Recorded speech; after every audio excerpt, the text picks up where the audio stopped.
Once upon a time, there was an old mother pig who had 3 little pigs. When they were old enough, she sent them out into the world to seek their fortunes. The first little pig was very lazy. He didn't want to work at all, and he built his house out of straw. The second little pig worked a little bit harder, but he was somewhat lazy too, and he built his house out of sticks. Then the stick house pig and the straw house sang and danced and played together the rest of the day.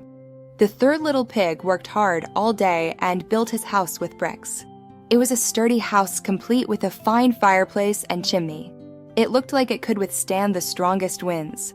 The next day, a wolf happened to pass by the lane where the 3 little pigs lived, and he saw the straw house, and he smelled the pig inside. He thought the pig would make a mighty fine meal, and his mouth began to water. So he knocked on the door and said, little pig, let me in, let me in." But the little pig saw the wolf's big paws through the keyhole, so he answered back, "No, no, no, not by the hairs on my chinny chin chin." Then the wolf showed his teeth and said, "Then I'll huff and I'll puff, and I'll blow your house down." So he huffed and he puffed and he blew the house down. The first little pig escaped and ran away to hide with the second little pig. The wolf continued down the lane, and he passed by the second house made of sticks, and he saw the house, and he smelled the pigs inside, and his mouth began to water as he thought about the fine dinner they would make. So he knocked on the door and said, little pigs, let me in, let me in."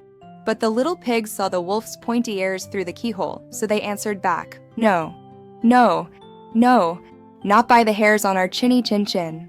So the wolf showed his teeth and said, "Then I'll huff and I'll puff, and I'll blow your house down." So he huffed and he puffed and he blew the house down. The 2 little pigs scrambled away as fast as their little hooves would carry them to the brick house. The wolf chased them down the lane, and he almost caught them. But they made it to the brick house and slammed the door closed before the wolf could catch them.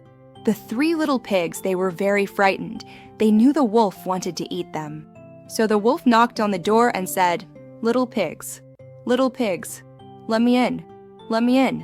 But the little pigs saw the wolf's narrow eyes through the keyhole, so they answered back, "No, no, no, not by the hairs on our chinny chin chin."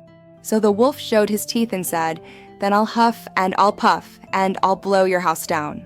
Well, he huffed and he puffed. He puffed and he huffed. And he huffed, huffed, and he puffed, puffed, but he could not blow the house down. But this was too much. The wolf danced about with rage and swore he would come down the chimney and eat up the little pig for his supper. But while he was climbing onto the roof, the little pig made up a blazing fire and put on a big pot full of water to boil. Then, just as the wolf was coming down the chimney, the little piggy pulled off the lid and plop, in fell the wolf into the scalding water. So the little piggy put on the cover again, boiled the wolf up, and the 3 little pigs lived happily together.